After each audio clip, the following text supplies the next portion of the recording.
Yeah, this is another video here from the Tokyo Real Estate Man, and I'm shooting here in one of my units here in Misku, which is just west of Shibuya Station. It's a great, if you ever come to Tokyo and you are interested in real estate, geez, the Misku real estate is just a great one. This is a video in response to recently.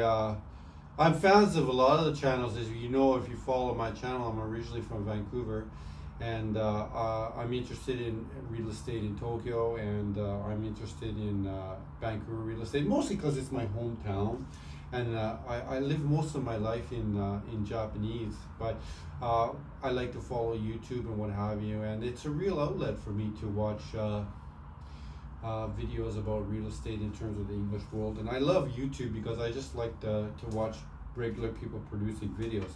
Now in Mike's recent video, he was talking to his buddy Hiroshi on the Sun Deck, and he was talking about how location, okay, or at least urban locations, he believes are overpriced.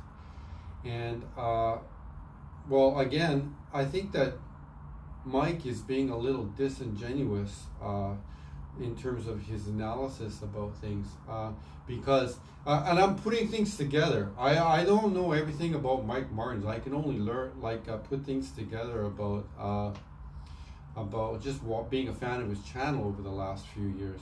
Now, originally Mike was from Vancouver, or he was living in Vancouver. I'm not really sure where he's from, but from all parts of Canada, it seems, and he did spend some time in the United States. But I have actually been in 2014 to Mike Martin's store. Of course, I didn't know he was the owner at that point in time, but from what I understand is I remember being there.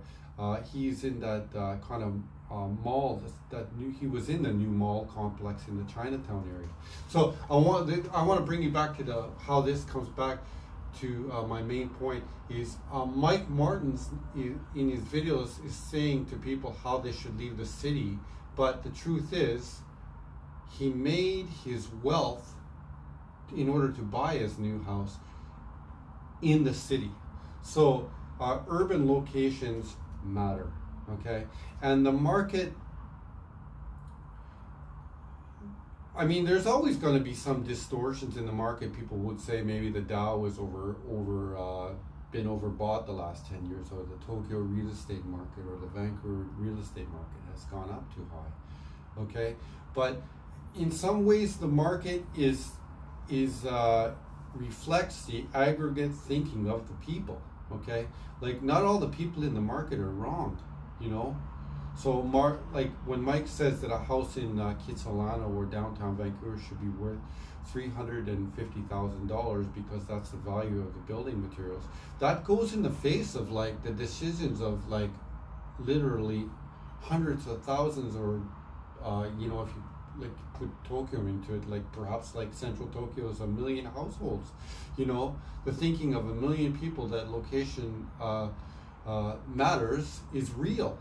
Okay, so when you watch his videos and he says to you to leave the city because there's no opportunities there, you have to remember that Mike Martins likely made his fortune or his wealth in order to buy his residence in an urban setting. Now, why do urban locations matter? Well, we just have to look at history, okay? So even 150 years ago, this area that we're here in Tokyo right now, in Misku, right, which is between Sangenjaya and Shibuya. The reason the Sangenjaya, this was the absolute outskirts of central Tokyo then, okay, and this was an agrarian area. And if you look at some of the place names near here, one of them is called Kami-uma and the other one's called Shimo-uma. Now I'm speculating because I don't know the exact history, but I do talk to a lot of people, and this area was a grazing grounds 200 years ago, okay? But it's not now, it's in Tent City, okay? So what happens, through the mechanization of farming over the last 150 years, people have moved, okay, from the rural or maybe this was even considered like a rural or suburban area like 150, 200 years ago, right? And transformed into this new urban life, okay?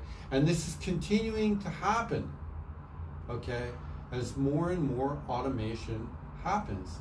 It's just a movement of what's happening with our greater society in the first world. So when Mike says, or other people say that location, okay, doesn't matter, that is going in the face of like 150, 200 year economic trends, okay? And the truth is, what I really like about economics, why I like to study and why I like to follow like economic videos, or I'm very in tune with, personally, I'm very in tune with economics, okay? And the reason I am is, well, I'm a businessman, right? And economics tends to speak very cruelly, okay? But it's bitterly honest, okay? And if you can hear the voice of the market, okay, it's telling you something, okay? Because economics does not speak softly, okay? It displaces people. It displaces like, it's always wrecking certain portions of inefficient portions of the economy, right? To create new efficient ones, okay? So, coming back to the main point of the video, these larger economic trends over the last 150 years and 200 years for like urbanization are speaking as, and they're real, and they're being reflected in terms of price.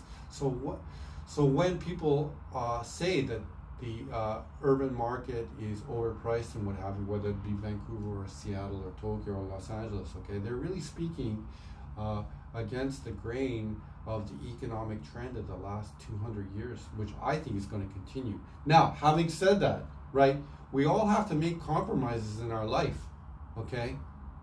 Like, I have a lot of real estate here in central Tokyo, but you know what? It's not because I'm a genius. I think I'm lucky because I was good at saving my money when I was working in the 1990s, and I just happened to be in Tokyo, okay, when the real estate bubble was crashing from the 1990s. So I can't come on this video and say, well, Bruce owns like X amount of apartments in Shibuya and come to you about how I'm some sort of genius. Some of it was just luck too. Anyhow, I just really wanted to like respond to that video and tell people that yes, I think that location does matter, but if you can't necessarily afford, okay, to have that great urban location or something like that, then you have to move out and you have to get a piece of real estate or a piece of land, okay, that is more affordable for you. But the point of the video, coming back to it again, is that the trend is going to continue with mechanization of things, whether that be now, you know, like mechanization is going to move now from the farming sector into like the manufacturing sector, and it has been like in the manufacturing sector since the 1970s. And I grew up in Canada, and we saw all kinds of turmoil in terms of the auto industry and the manufacturing industry in Canada, or even the logging industry. You know, must have had all that kind of